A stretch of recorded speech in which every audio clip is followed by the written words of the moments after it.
Hoje no rádio eu preguei sobre esse versículo. Eu sempre no rádio prego sobre o versículo da semana, Maranata. Um programa em que tivemos um número muito grande de pessoas respondentes. A pergunta foi muito fácil também, Hélida, foi a seguinte a pergunta: em quantos dias Neemias e sua equipe reconstruíram os muros de Jerusalém? Aí 52 responderam que foram 52 dias. Foi uma belíssima coincidência para nós também. E nesse momento do culto, da pregação, digo lá do nosso programa, eu falei sobre esse Maranata. E a nossa produtora, a irmã Aldner, mas eu vou deixar só isso mesmo, porque o versículo, na verdade, é Maranata e a tradução, né? Mas eu, de propósito, deixei só o Maranata, né? Muito provavelmente, essa é uma expressão que se falava na igreja apostólica em aramaico. Por que aramaico?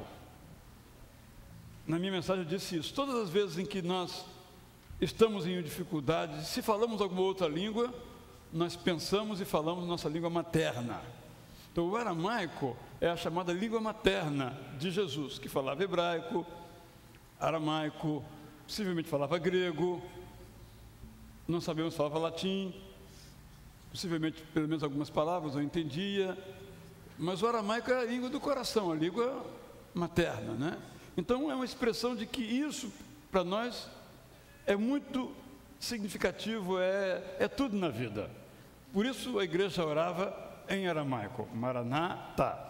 Mesmo quando Paulo faz essa oração, ele escreve para uma comunidade de não-judeus, mas mesmo assim ele, como numa expressão muito pessoal, é isso que eu quero, é a razão de ser da minha vida, ele diz em aramaico Maranata, que ficou nossa língua Maranata, mas na verdade é uma palavra de duas sílabas. Maraná quer dizer vem, esteja conosco, tá para Deus.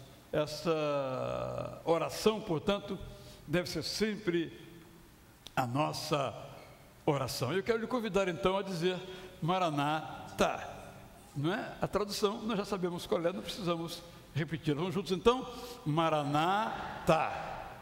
Mais uma vezinha, Maranata, não é? É a nossa oração, nosso desejo, porque a vida sem a volta de Jesus Cristo, como diz o apóstolo Paulo, é vã. Nós somos os mais miseráveis de todos os homens se nós não cremos nesta verdade tão clara, dessa promessa tão animadora e tão recompensadora para as nossas vidas. Assim então, nos reunimos em nome desse Jesus, a quem nós esperamos. Pergunto se há entre nós alguém que nesta semana completou aniversário de nascimento, casamento, batismo ou outra data importante na sua vida. Alguém nessa condição? Havendo, iremos orar por você. Irmã Laurildes, não é? Tem mais alguém? Alguém que participe do nosso culto pela primeira vez? Queira ficar em pé se houver. Como não há, vamos nos abraçar uns aos outros, não é? Não com um cumprimento e tal, mas um abraço aí. Não é obrigatório, quem quiser. Alguns são mais reservados, não gostam dessas coisas de abraço, não é? Quem gostar, um abraço, um beijo, não é? Está vendo? Olha aí. É bom que pergunta o nome, né? Essa aqui é a irmã Laurildes, aniversariante, né? Que bom termos a senhora aqui conosco, não é verdade? Então, vamos ficar todos em pé agora, então, e vamos orar. Vou pedir ao pastor Nivaldo Nascimento, que vem aqui, então. Dê graças a Deus pela vida de nossa irmã Laurildes. Dê graças a Deus por esse culto que nós prestamos ao nosso Deus. E diga o que estiver no seu coração nesse instante, então, de oração, de dedicação, de consagração, de gratidão. Oremos. Querido Deus, nós te agradecemos pela noite que tu nos deste. Muito obrigado, Senhor, mais uma vez por este dia, pelo privilégio de podermos abrir os nossos olhos e contemplarmos, ó Deus, nossa família, contemplarmos, ó Deus, os amigos, os irmãos em Cristo, podermos nos reunir aqui, Senhor, neste local separado para o culto, para a adoração, para o louvor, e render, Senhor, a Ti toda a honra e toda a glória, porque tão somente Tu, Senhor, és merecedor. Muito obrigado, Senhor, pelas nossas vidas, ó Pai. A vida de cada irmão, a vida de cada família, Senhor, que compõe esta igreja. Te agradecemos, ó Deus, pelo ministério, ó Deus, pelos Teus servos, Pai querido, que somam, ó Pai, para a realização da Tua obra aqui neste lugar. E agora, Senhor, entregamos em Tuas mãos também este culto e pedimos que Tu recebas, ó Deus, a nossa adoração. Amém, Senhor. Que todos os atos aqui, Senhor, de celebração possam, Senhor, chegar ao Teu trono de graça e desta forma, Senhor, serem agradáveis a Ti. Amém. Pedimos, ó Deus, agora que Tu abençoes a Tua serva, nossa querida irmã, que aqui está à frente, Senhor, colocando diante do Teu altar e diante do Teu povo e sobretudo diante de Ti, a sua gratidão, Senhor, por mais um ano, Senhor, em sua existência. Pai querido, que Tu continues abençoando-a a cada novo dia, Senhor, e que a sua vida, Senhor, seja sempre uma vida, Senhor, de louvor e de adoração a Ti. Juntamente com ela, abençoa, Senhor, todos os seus familiares, toda a sua família, e assim, Senhor, nós suplicamos-te por este momento, em nome e pelo amor de Jesus. Amém, Senhor. Amém. Vamos continuar em pé, que diferentemente do que está projetado, vamos cantar aquela música Linda Manhã. Dá uma bagunçadinha aí, mas o nosso pessoal aqui é bom, não é? Porque irmão Laurildo disse para a senhora hoje uma linda manhã, não é isso? É meio chuvoso, né? Lindíssima. Ela não diz que está linda, ela diz que está lindíssima. Deus abençoe a senhora, tá bem? Pode então se assentar. E nós vamos, essa música nos fala exatamente. Os irmãos se lembram quando veio aqui o pastor Gilson Breder, né? Ele fez conferência aqui na nossa igreja há uns 3 anos, se me falha a memória, e ele disse o seguinte, quando ele orava, não sei se você se lembra, ele orava assim: Senhor, obrigado, porque o Senhor renovou hoje pela manhã a minha validade, não é? Ou seja, a cada manhã Deus renovou a nós esse dia na nossa vida, não é? E nem sempre nós damos graças a Deus por isso. Por isso, então, vamos cantar Linda Manhã.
Podemos olhar ao redor e ver nas florestas, nos campos, nos mares, oceanos, nas chuvas, ou não chega a ser uma chuva, né? Mas uma garoa mais forte, né? Nós podemos ver também o cuidado de Deus sempre sobre nós. E o poeta, no caso aqui a poetisa, nossa irmã Luana, diz que Deus nos guarda sob as asas dele e nos faz voar. É uma maneira de falarmos desse cuidado, imaginando Deus então como tendo asas, capaz de nos cobrir, nos guardar. Vamos então cantar esta verdade. Olha ao redor.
Vamos orar então agora. A irmã Anete vai agradecer, assim como agradecemos cantando, também mais esta palavra de oração.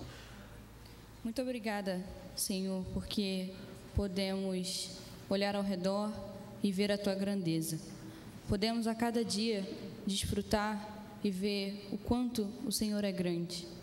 Nós vemos essa grandeza expressa em músicas, em versos, mas mais bonito e mais prazeroso é sentir na nossa vida diária a Tua grandeza nos acompanhando.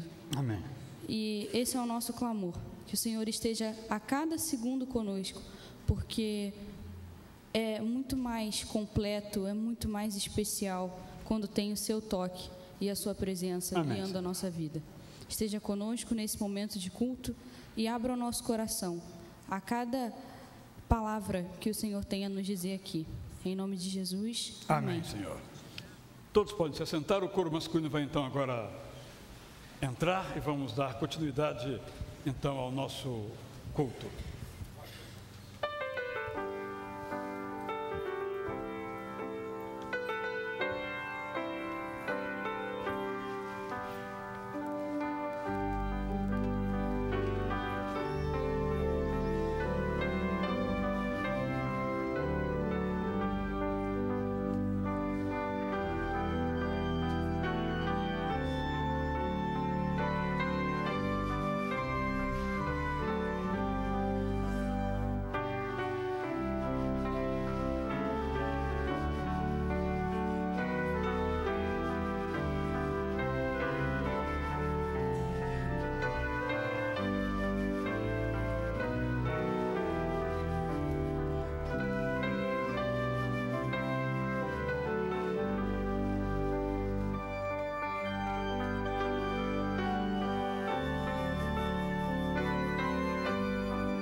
Venha celebrar a criança luz.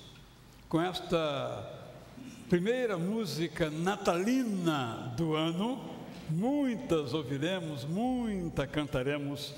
Nós damos por iniciada então a nossa estação natalina de 2011 na nossa igreja. Vamos então participar juntamente com o coro masculino toda a verdade que a letra desta música encerra para os nossos corações. Que seja sempre para nós uma alegria ter a oportunidade de celebrar o nascimento de Jesus. Sempre tenho dito que é uma tarefa dos cristãos na qual eles não podem falhar, a de contar a história de Jesus, sobretudo num tempo em que o Natal, o aniversário é celebrado em outras perspectivas, que nós celebremos de fato o Jesus do Natal, a essa que o poeta chama de criança luz.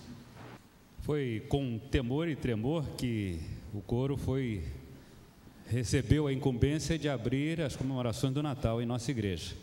Mas é um privilégio, mais do que responsabilidade, podermos compartilhar com os nossos irmãos itacrucenses a verdadeira realidade do Natal.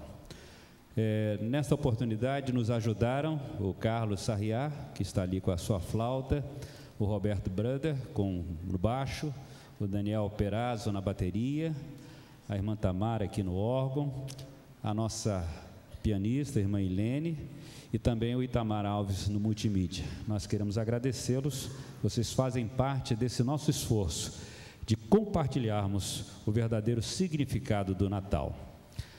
Foi numa noite em Belém. E também nós sabemos que o poeta sacro já cantou: eu sei o sentido do Natal, pois na história tem o seu lugar. Ao cantarmos este hino, que sintetiza a narrativa bíblica, conforme registrou o médico Lucas, somos relembrados sobre o verdadeiro significado do advento do nascimento de Jesus. Foi numa noite em Belém. É Jesus, a criança luz. É Jesus, aguardado por sua mãe Maria. É Jesus, o Cristo que nos convida a adorar. É Jesus que deixou sua humilde manjedoura e foi crucificado na cruz, mas deixou-a vazia. É Jesus que veio para me salvar, para nos salvar. É Jesus que se tornou Salvador e Senhor de muitos. É Jesus, o Emanuel, Deus conosco. É Jesus a nossa única razão de celebrarmos o Natal.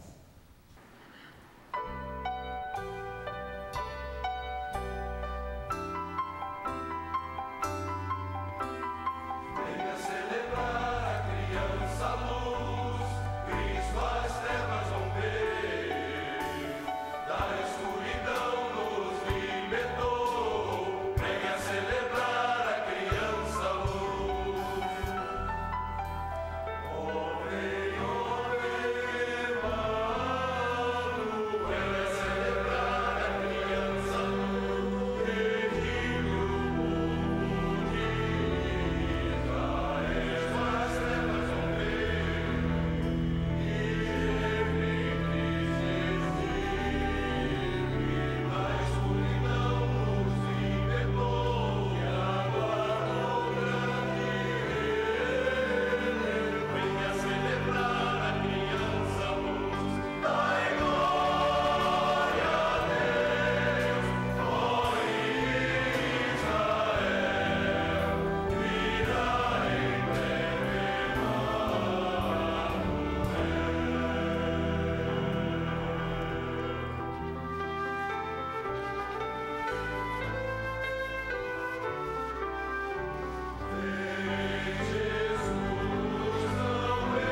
essa música, na certeza não só daquela música que brilhou sobre Belém, mas também se baseia na palavra de Jesus: eu sou a luz do mundo, quem me segue nunca andará em trevas, mas terá a luz da vida. Por esse dom, nós agradecemos. Por esse dom, aqui estamos nós para dar louvor. Mais uma vez aqui vamos ficar em pé e cantaremos a Ti, ó Deus fiel e bom Senhor. Nós cantamos Aleluia.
Todos os irmãos, por favor, então, podem se assentar, exceto Rafael Acioli Albuquerque Alves.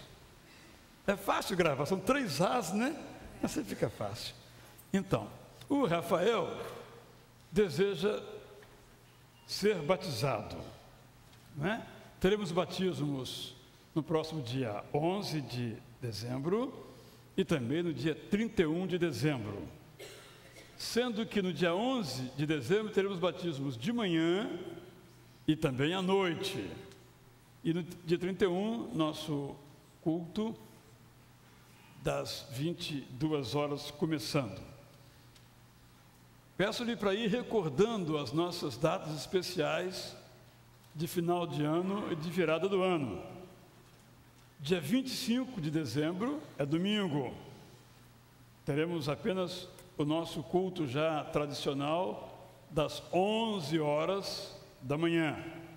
Então você deve procurar chegar um pouco mais cedo, porque como vamos ter um culto só e é domingo, talvez tenhamos alguma dificuldade de espaço, venha, providenciaremos algum outro recurso, se você chegar um pouquinho atrasado, para também, igual modo, participar do nosso culto de Natal, no qual estamos estimulando a você também a trazer uma oferta especial de Natal, uma oferta missionária de Natal.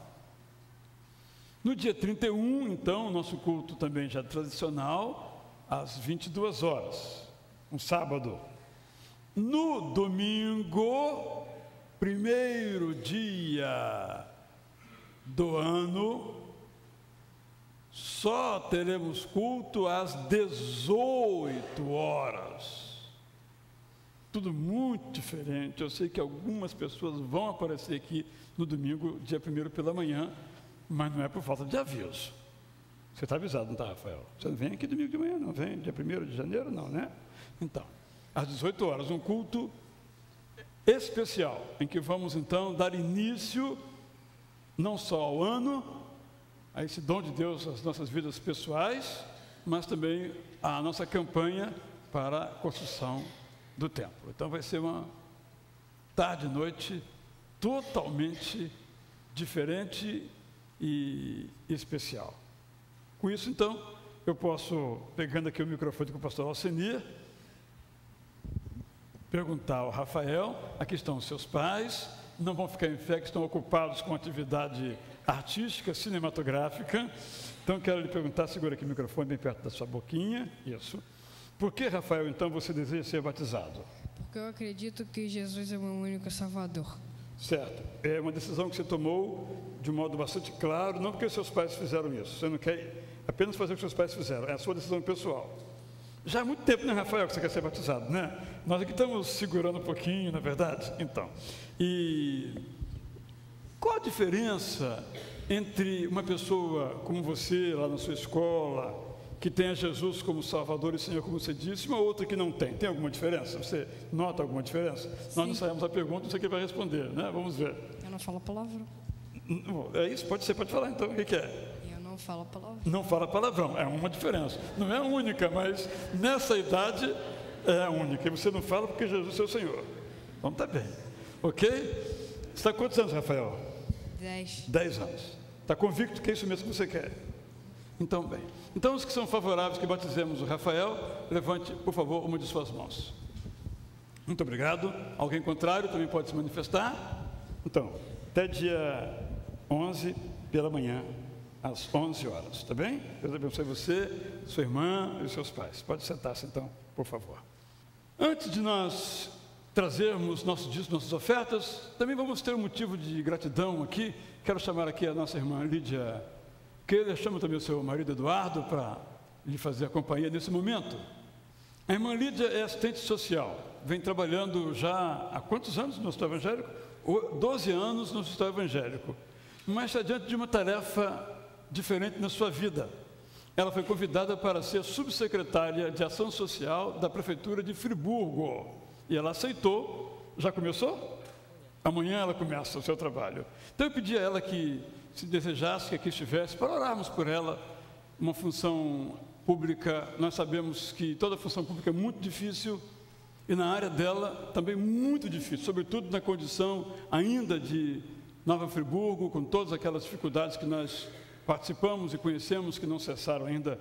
Eu vou então lhes convidar a se colocar em pé, vamos orar por elas, agradecer por sua vida e colocar esse seu exercício da função pública ali como um ministério. Nós sempre nos perguntamos como cristãos, como é que podemos influenciar, fazer de modo diferente as coisas. Isso se aplica a diferentes áreas. E agora, uma de nossas irmãs tem esse desafio pela frente.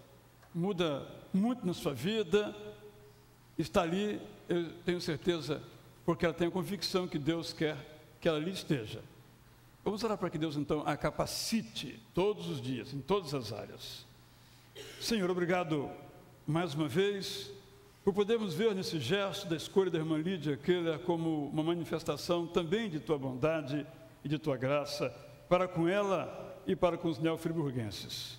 Que o Senhor possa permitir que ela ali naquela pasta, junto com o pastor Josué Ebenezer, possa fazer um trabalho que abençoe aquele povo que tem passado por tantas dificuldades. Pela sua função, ela vai trabalhar com as pessoas mais pobres daquele município. Que ela tenha sabedoria, discernimento, inteligência, coragem, paixão e compaixão. Livra, ó Deus, de qualquer tipo de mal que lhe possa vir. Dê ao seu coração um coração sempre puro, apaixonado por ti e pela tua verdade. Que os seus compromissos, até agora por nós conhecidos, se mostrem mais e mais vivos ainda, agora nessa função tão importante que ela vai desenvolver a partir de amanhã. Leve ao Deus todos os dias àquela cidade, traga, conforme ela decidia fazer na sua vida com relação a este assunto, mas sobretudo, ao adentrar ali naquele seu gabinete e ao sair, ela possa entrar guardada por ti, ela possa sair guardada por ti, o tempo todo que ali estiver em sua ação, possa ser desenvolvida também guardada por ti. É, ó Deus, a nossa oração. Nós a fazemos assim, em nome de Jesus. Deus abençoe Lídia, conte com as nossas orações. Prazer, Deus abençoe você também, tá bem? Vamos então agora participar, meus irmãos e minhas irmãs, nossos dízimos, das nossas ofertas. Você trouxe, está preparado, pode colocar aqui nestas salvas, nesse instante que é um instante também de culto ao nosso Deus.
As irmãs podem levar as salvas e nós vamos, nesse instante, ter mais uma participação do coral masculino.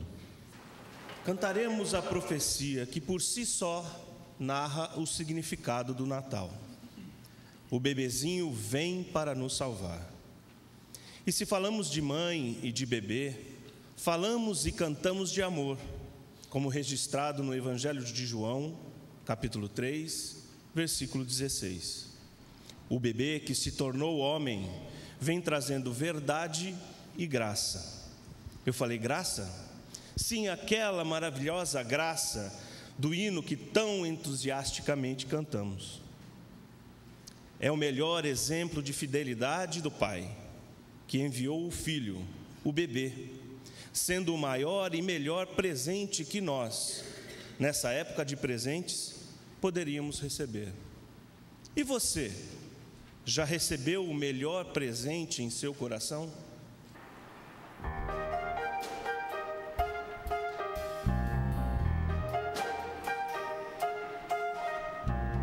Maria guarda ter o seu bebê, Maria guarda ter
Amém? Jesus traz verdade e traz graça. Meus irmãos, uma coisa que eu acho assim, interessantíssima na minha vida, né, com Deus é de poder, né, perceber e reconhecer que eu não sou nada sem Ele. A minha completa e total dependência de Deus. E esse grande privilégio que nós temos, né, como seres humanos imperfeitos, cheios de problemas, que apesar de querermos, não conseguirmos implementar nas nossas vidas aquilo que nós sabemos que é do agrado de Deus. Apesar disso tudo, nós sabemos que Deus é fiel para conosco. E esse é o sentimento do salmista, né? O Salmo 88, versículo 1 até o versículo 10, ele demonstra justamente essa confiança do salmista. O salmista com certeza tinha seus defeitos, ele com certeza tinha seus problemas, e ele sabia da sua dependência de Deus. Eu acho que esse é o princípio básico do nosso relacionamento com Ele. Nós não nos podemos, né? Os nossos desafios, nossos problemas são enormes. Ninguém aqui pode dizer, não, eu não tenho, o meu problema é pequeno. Eu sei que muitos dos meus irmãos, né, muitos aqui presentes, estão com desafios enormes, na área da saúde, na área da família, na área dos seus casamentos, do seu relacionamento com seus filhos, na área profissional, financeira. São muitos os gigantes que nós enfrentamos no nosso dia a dia. Por isso que a diferença nossa, como servos de Deus, do povão aí fora, é esse. Porque o pessoal aí, eles dependem das suas próprias forças. Mas nós, povo de Deus, reconhecemos que nada somos sem Ele. E que somos completa e totalmente dependentes da sua ação sobre as nossas vidas e sobre os nossos problemas. Por isso que nós vamos ler agora esse texto, né, que afirma justamente esse sentimento. Logo em seguida nós vamos cantar Nossa Fé, Jesus Contemplará. E se você tem algum desafio, se você tem algo a colocar diante de Deus, se algo está perturbando o seu coração nesta manhã, descanse em Deus, entregue toda a sua necessidade, toda a sua ansiedade a Ele, porque com certeza a paz de Deus, essa paz que nada no mundo pode nos dar, estará habitando o seu coração a partir do momento que você reconhecer que Deus, Ele é o seu Pai e que os seus ouvidos estão inclinados às nossas orações. Vamos fazer a leitura conforme o nosso programa de culto. Inclina os teus ouvidos, ó Senhor, e responde-me, pois sou pobre e necessitado. Guarda minha vida, pois sou fiel a Ti. Tu és o meu Deus, salva o teu servo que em Ti confia. Misericórdia, Senhor, pois clamo a Ti sem cessar. Alegra o coração do teu servo, pois a Ti, Senhor, elevo a minha alma. Tu és bondoso e perdoador, Senhor, rico em graça para com todos os que Te invocam.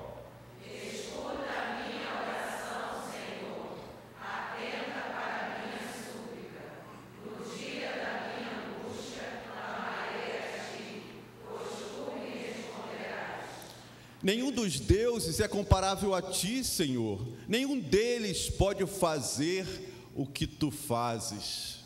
Todas as nações que Tu formaste virão e Te adorarão, Senhor. Glorificarão o Teu nome, pois Tu és grande e realizas feitos maravilhosos.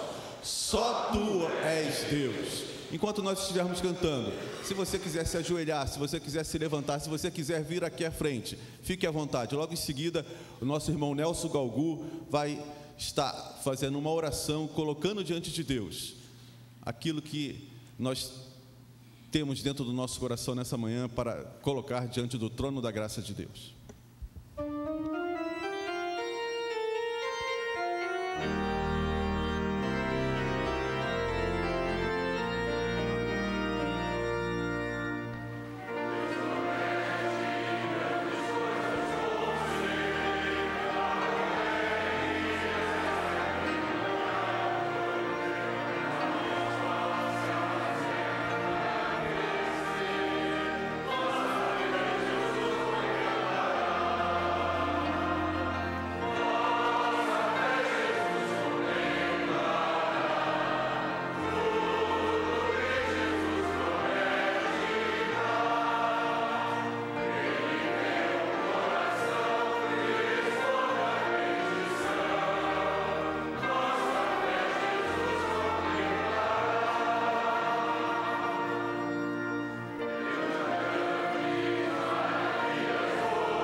Pai querido, nós te somos gratos porque o Senhor tem sido um Deus tão bom para conosco.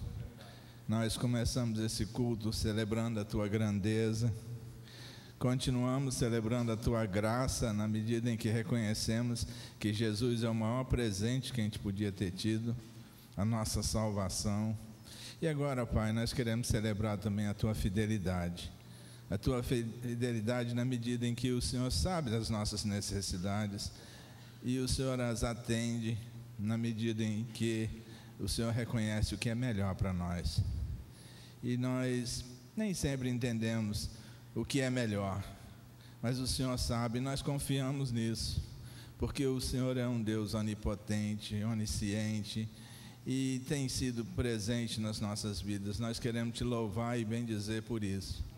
E ao mesmo tempo, Pai, pedir que o Senhor nos conceda mais e mais a Tua intimidade. Nós queremos conhecer o Senhor mais de perto. Nós queremos te servir em integridade. Que esse seja o alvo das nossas vidas, para a honra e glória Tua, em nome de Jesus. Amém. Nós estamos, então, nesta oportunidade, juntamente com o coro masculino, começando nossa série de estudos em função do Natal de Jesus Cristo.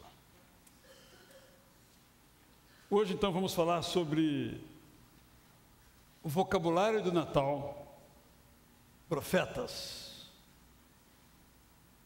Nosso objetivo é, mais uma vez, como temos salientado, contar a história do Natal, trazê-la para a nossa realidade, de tal modo que o nascimento de Jesus Cristo possa ser uma história que não apenas contemos, mas que ainda nos encante e nos leve a cantar e contá-la aos outros. Eu convido você então a abrir a sua Bíblia na profecia que temos em Isaías 9, porque daqui a pouco nós iremos então ler uma parte e depois a sua totalidade. Quero começar então afirmando que Deus fala através de profetas ainda hoje. O profeta não é uma profissão. O profeta é todo aquele que está com o seu ouvido colocado na boca de Deus. E tendo ouvido de Deus, fala aos homens aquilo que Deus deseja que esse profeta fale. O profeta, portanto, repito-me, é aquele, aquela que tem os seus ouvidos colados na boca de Deus. E quando Deus lhe fala, escuta e passa adiante aquilo que quer Deus que as pessoas escutem. O profeta, portanto, quando abrimos o Antigo e o Novo Testamento, observamos, fala para o presente, fala sobre o passado, fala sobre o mesmo presente e também fala sobre o futuro. Sempre pensamos no profeta como aquele que fala sobre o futuro, é a nossa imagem acerca do profeta. É uma imagem correta, porém uma imagem insuficiente. A maioria dos profetas do Antigo Testamento não fala sobre o futuro, não faz previsões para o futuro. A maioria fala sobre aquilo que está acontecendo, trazendo a revelação de Deus para aquele momento. É por essa razão que os profetas eram amados e odiados. Amados porque as pessoas sabiam que falavam a palavra de Deus. Amados quando aquilo que falavam agradava aos seus ouvintes. E odiado, mesmo falando a palavra de Deus, porque aquilo que falava não agradava aos interesses dos ouvintes, sobretudo dos dirigentes da nação. Há profetas de vários tipos no Antigo Testamento. Profetas que não recebem tal nome, têm outra função, mas atuam como profetas, o que indica que o dom da profecia pode alcançar a qualquer um de nós. Que os dons de Deus não cessam, estão sempre presentes, sempre permanentes e devem ser colocados a serviço de Deus através da igreja. Vejamos um exemplo. Esdras. Esdras é um escriba. Esdras é alguém que tinha a tarefa de guardar, fisicamente falando, o exemplar disponível da palavra de Deus, vale dizer, da Torá, o Pentateuco. Era essa a sua função: interpretar, ler a Bíblia para o povo. No entanto, no capítulo 9 do livro que leva o seu nome, nós encontramos Esdras, escriba, incumbido também da função de sacerdote naquele momento e profético, sobretudo nesta oração do capítulo 9, que eu vou ler apenas um versículo e meio. Você pode me acompanhar caso deseje, Esdras 9, 6, 7a. Meu Deus, estou por demais envergonhado e humilhado para levantar o rosto diante de Ti, meu Deus, porque os nossos pecados cobrem a nossa cabeça e a nossa culpa sobe até os céus. Desde os dias dos nossos antepassados até agora, a nossa culpa tem sido grande. Esdras aqui o escriba, Esdras aqui o sacerdote, Esdras aqui é o profeta que confessa diante de Deus a sua vergonha diante do pecado dos seus antepassados.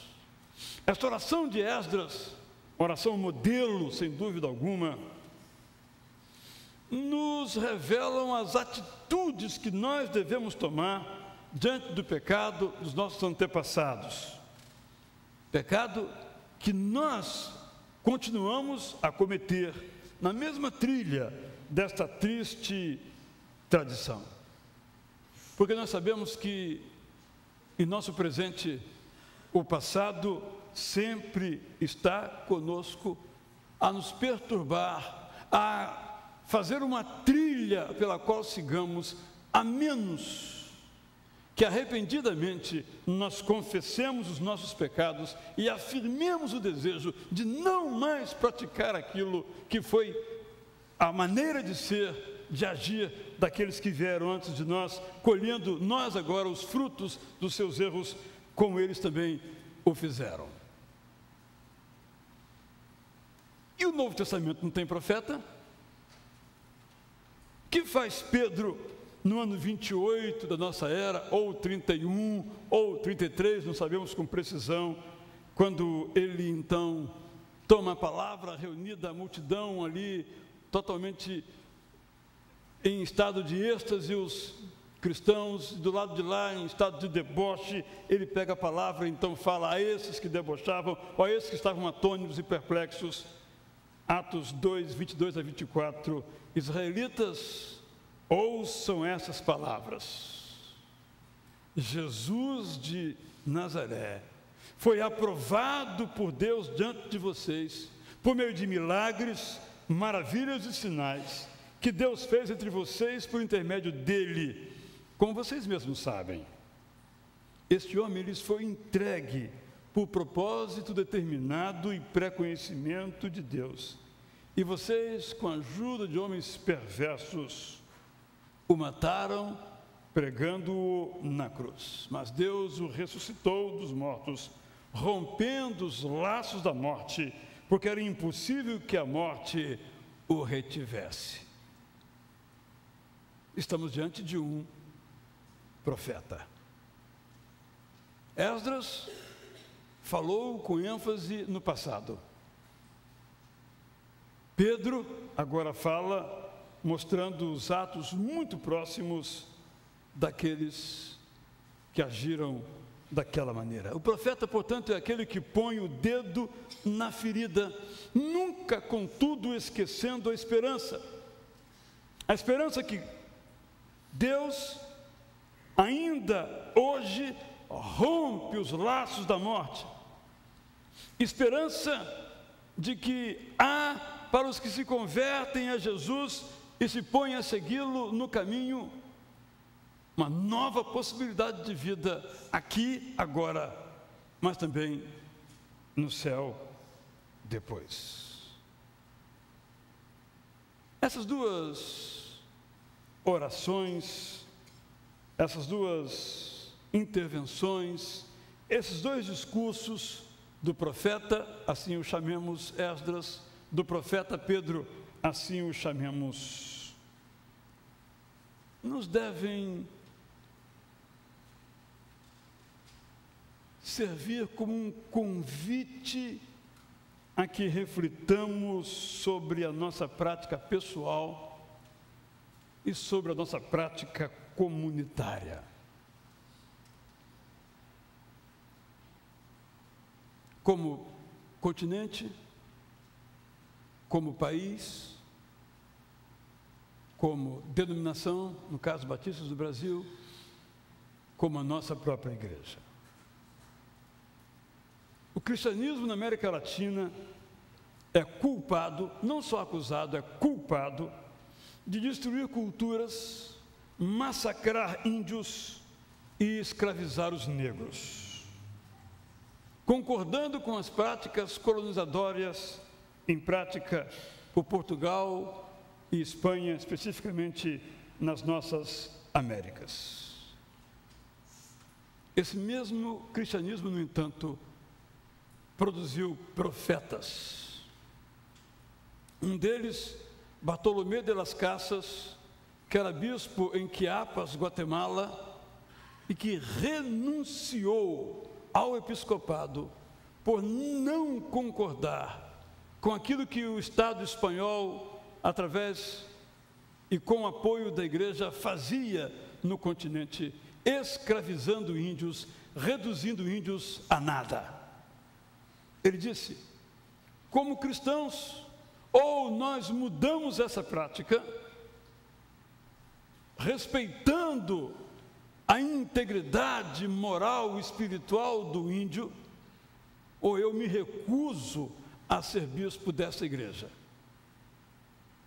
Isto é um profeta que está com o seu ouvido colado na boca de Deus. Na América anglo-saxã, Estados Unidos, também tivemos a vergonha do sistema escravagista, com o qual durante décadas concordaram cristãos de diferentes credos. Mas também houve profetas.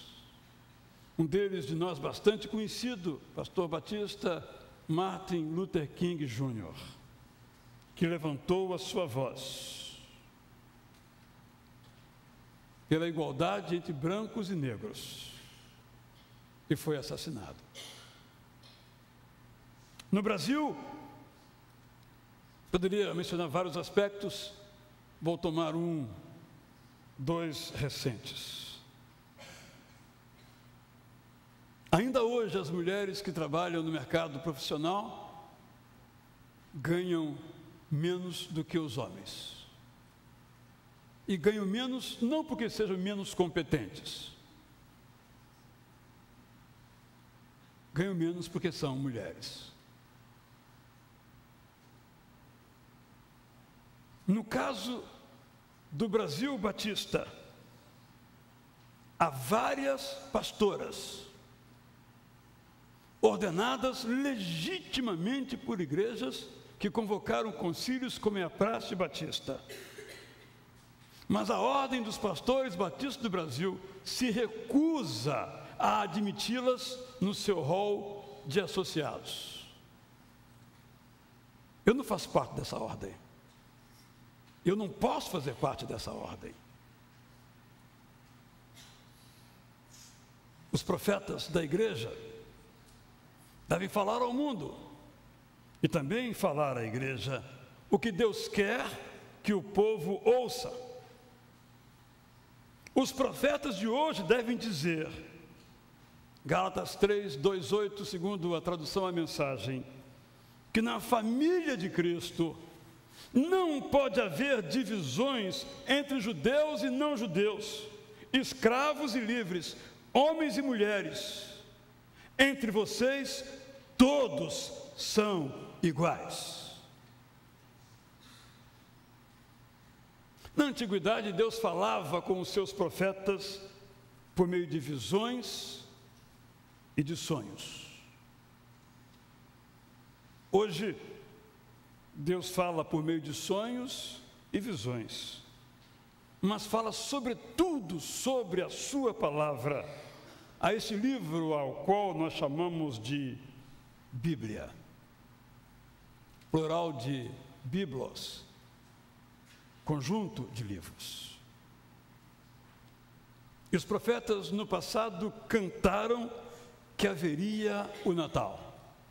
Nós lemos as suas profecias na Bíblia, como esta de Isaías, que descreve antes de o fato acontecer, como se o fato tivesse acontecido, e compôs esta sinfonia.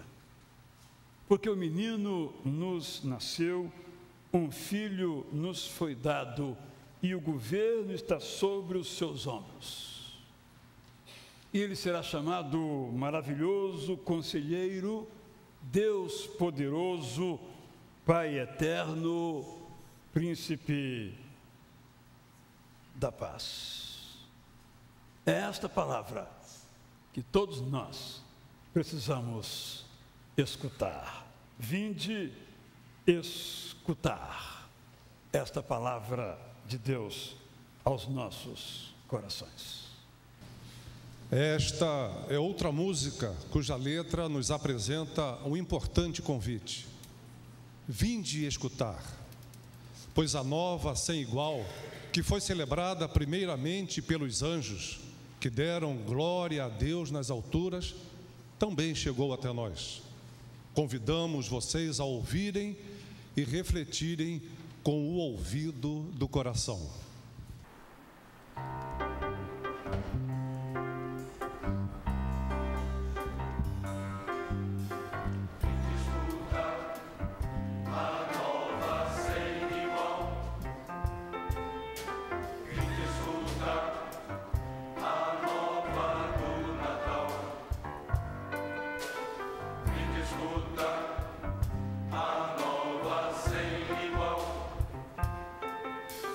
Vinde escutar o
esta história, ecoada na canção que agora escutamos, desse pupurri de várias canções bem conhecidas nossas, está presente então nessa profecia de Isaías, capítulo 9. O povo que caminhava em trevas viu uma grande luz. Sobre os que viviam na terra da sombra da morte, raiou uma luz. Fizeste, Senhor, crescer a nação e aumentaste a sua alegria. Eles se alegram diante de ti como os que se regozijam na colheita, como os que exultam quando dividem os bens tomados na batalha. Pois, Senhor, tu destruíste o jugo que os oprimia, a canga que estava sobre os seus ombros e a vara do castigo do seu opressor, como no dia da derrota de Midian. Pois toda bota de guerreiro usada em combate e toda veste revolvida em sangue serão queimadas como lenha no fogo. Porque um menino nos nasceu, um filho nos foi dado, e o governo está sobre os seus ombros, e ele será chamado Maravilhoso, Conselheiro, Deus Forte, ou Deus Poderoso, Pai Eterno, Príncipe da Paz. Ele estenderá o seu domínio e haverá paz sem fim sobre o trono de Davi, sobre o seu reino estabelecido e mantido com justiça e retidão desde agora e para sempre. O zelo do Senhor dos Exércitos fará isto. O povo caminhava em trevas e recebeu a profecia do Natal do Salvador. Por isso a igreja hoje deve contar a história do Natal ocorrido. E deve, como Isaías, profetizar às pessoas que estão nas trevas, que precisam então de colocar como prática da sua vida a profecia do Natal de Jesus Cristo. Porque o povo anda em trevas. Vou dar um exemplo. Toda última sexta-feira de novembro, logo após o Dia de Ação de Graças nos Estados Unidos, o comércio faz um espetáculo de vendas com desconto de até 90% nos preços dos seus produtos. Chamam esse dia de Sexta-feira Negra, em inglês Black Friday. As pessoas lotam as lojas. E quem viu o noticiário da última Sexta-feira Negra soube de uma mulher que, para garantir o seu consumo, compareceu à loja armada com uma pistola com gás de pimenta para eliminar a concorrência. O resultado é que várias pessoas ficaram feridas. Aquela mulher fez isso porque caminha nas trevas. Caminha nas trevas toda pessoa que pensa e age que o consumo é a essência da vida. O consumo como um sentido para a vida é sentido cheio de trevas, sem a clara luz do Natal de Jesus.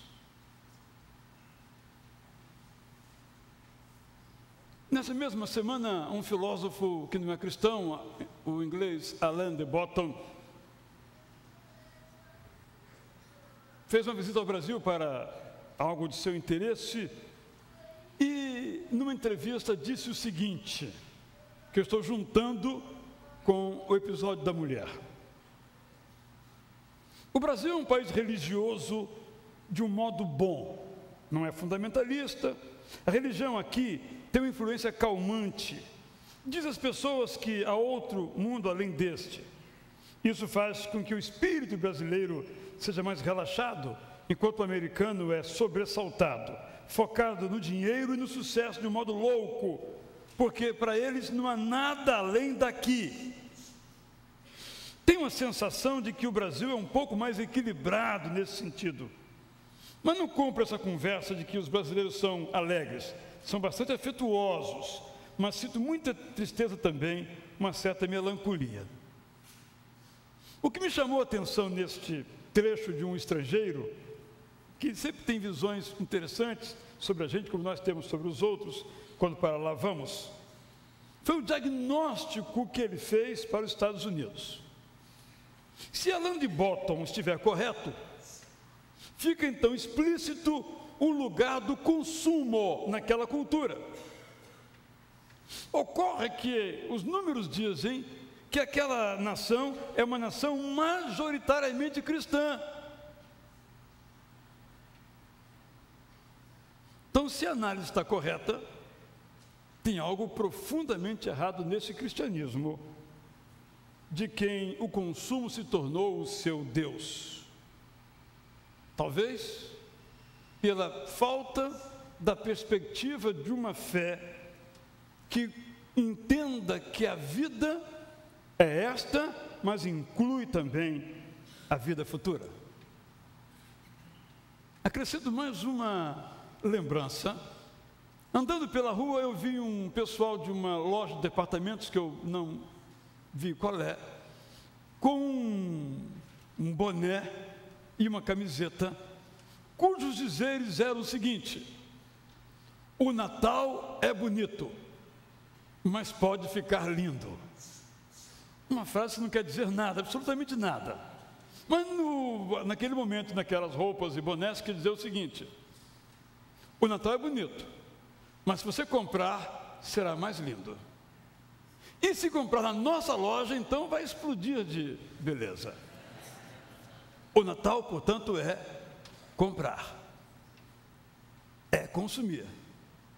Esses são os valores ligados ao Natal. Por isso, a alegria do consumo, é bom termos recursos para consumir algumas coisas, não nos pode tirar a alegria de saber que um menino nos nasceu, um filho nos foi dado e o governo está sob os seus ombros, e ele será chamado Maravilhoso Conselheiro, Deus Poderoso, Pai Eterno, Príncipe da Paz.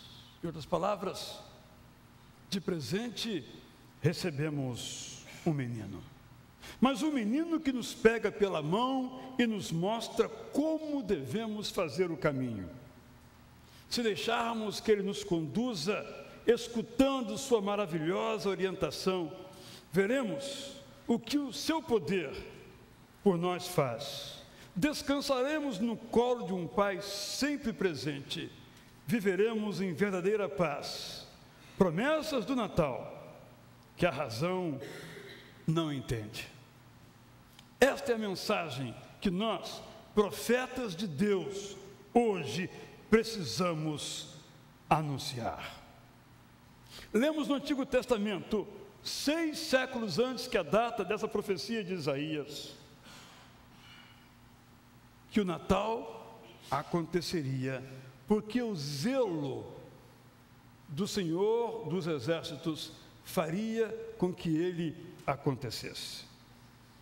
Quando lemos o Novo Testamento, nós vemos que o zelo do Senhor fez isto. Chegada, diz Paulo, à plenitude dos tempos. Nessa plenitude, Gálatas 4:4 e Efésios 1:10, Jesus veio ao mundo. Jesus veio ao mundo, vinde escutar. Escutamos. Por que então ficamos cheios de medo quando a incerteza nos alcança? Por que duvidamos que Deus fará o que prometeu? Por que esquecemos? Por que achamos que Deus se esqueceu de nós? Quando os problemas entulham as nossas vidas. Sim, infelizmente, por razões diversas, podemos achar que a bota do guerreiro nos está pisando e vai continuar nos pisando. Mas nós podemos crer que a bota da injustiça será queimada para nunca mais atacar e destruir. Depois que Jesus nasceu, nós podemos ter esperança. Podemos achar que os que sujam as suas vestes, derramando violentamente o sangue dos inocentes, nunca serão alcançados. Mas podemos crer que as roupas de crueldade serão queimadas, nada sobrando do seu antigo poder. Depois que Jesus nasceu, nós podemos ter esperança. Os governos dos homens podem trilhar no ritmo da corrupção e da mentira, mas Deus faz diferente. O Natal nos ensina que Deus trabalha com justiça e retidão. O Natal nos convida a viver de modo justo e reto, como uma forma de agradecer a liberdade da graça que nos conquistou. Depois que Jesus nasceu, podemos ter esperança. Podemos correr para aqui, para ali, mas podemos parar e ouvir o maravilhoso conselho do Espírito Santo de Deus, precisamente para a situação em que estamos vivendo. Depois que Jesus nasceu, nós podemos ter esperança. Podemos sucumbir diante da injustiça e da desigualdade deste mundo, mas podemos lutar contra essas condições, sabendo que temos ao nosso lado Deus poderoso, que traçou para os que respondem com amor ao seu amor, um glorioso caminho de vida, feito com força sem fim, com poder ilimitado. No Natal, Deus nos mostra que Jesus está no comando de tudo e tem a palavra final a respeito de tudo. Efésios 1, 19 e 21. Depois que Jesus nasceu, nós podemos ter esperança. Podemos nos embaraçar com coisas passageiras, mas podemos ter os nossos olhos fixados naquilo que o Pai Eterno faz. Depois que Jesus nasceu, nós podemos ter esperança. Podemos permitir que dentro de nós mesmos, a nossa natureza centrada em Cristo, enfrente os ataques de nossa própria natureza antiga, ainda escrava do pecado. Mas podemos também convidar a Jesus, o príncipe da paz, o artífice da paz, o Senhor da paz, para que Ele cele a paz dentro do nosso coração, e a partir do nosso coração Ele traga a paz para o mundo que prefere os gritos de guerra. Depois que Jesus nasceu, nós podemos ter esperança.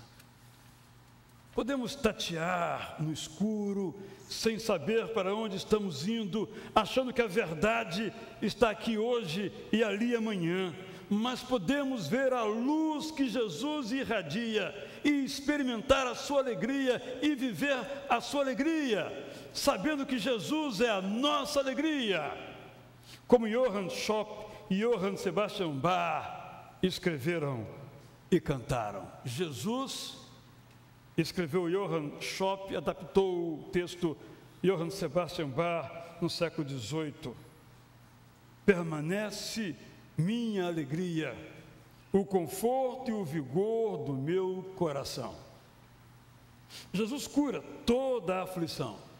Ele é a força da minha vida, o prazer e o sol dos meus olhos, o tesouro e a glória da minha alma.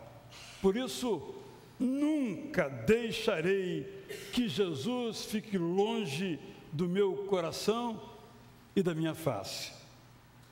Este é o movimento coral número 10 da conhecida cantata Jesus, Alegria dos Homens. Só que algumas estrofes antes, o coral movimento número 6, nós lemos belamente o seguinte: sou feliz porque tenho Jesus, e bem firme eu o seguro. para que traga alívio ao meu coração quando estiver triste, abatido. Tenho Jesus que me ama e Ele mesmo me acalma. Não deixarei que Jesus se vá, mesmo que o meu coração se parta. Por isso, celebramos a criança, a luz que é Jesus, nascido como todas as crianças nascem, mas que nasceu para ser o Salvador de cada um de nós. O Natal é profecia, e nós somos chamados a dizer ao mundo esta profecia, palavra de Deus para nós, e que deve ser palavra de Deus para todos quantos creiam. Vamos então cantar essa verdade que os anjos destacaram, convidando e nos colocando também para cantar sempre glória a Deus. Cantemos. E logo em seguida, o coro masculino vai dizer que foi numa noite em Belém que tudo aconteceu. O que era uma profecia se tornou uma realidade. Mas para o mundo que nos cerca, o Natal ainda é uma profecia. Poderá ser uma realidade se nós lhe pregarmos esta profecia, se os nossos ouvidos estiverem fixados na boca de Deus, e aquilo que sair de nós, em ações e em palavras, sejam profecias de Deus. Vamos cantar em pé, então, esta melodia. Mas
Continua, Senhor, a falar aos nossos corações e a nos inspirar ações que revelem que somos profetas do Senhor. Mantenha, Deus, os nossos olhos voltados para Ti. Mantenha, Deus, nossos ouvidos fixados em Ti, para que falemos aquilo do qual a nossa boca está cheia de Jesus. Em nome dele te rogamos isto. Amém. Todos podem se assentar. Já vivemos o clima do Natal. Na próxima quinta-feira, dia 1º de dezembro, iniciamos o mês que para muitos de nós tem a sensação que passa por demais rápido. Mês de 31 dias, mais curto. É o mês da celebração da cristandade. Precisamos repensar a celebração dos nossos natais. O shopping, os presentes, o amigo oculto, a rabanada, a ceia de Natal, o almoço dos ossos, que fazem parte da nossa tradição humana, não podem nos desviar do verdadeiro significado do Natal.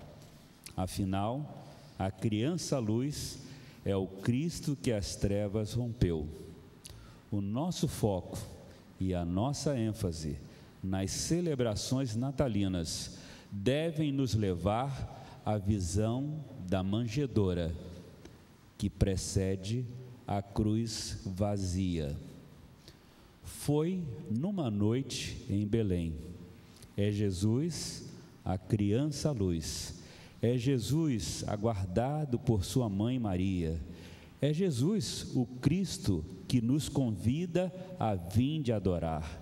É Jesus que deixou sua humilde manjedoura e foi crucificado na cruz, mas a deixou vazia, por mim, por nós.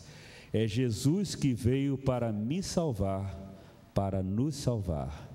É Jesus que se tornou Salvador e Senhor de muitos. É Jesus, o Emanuel, Deus conosco.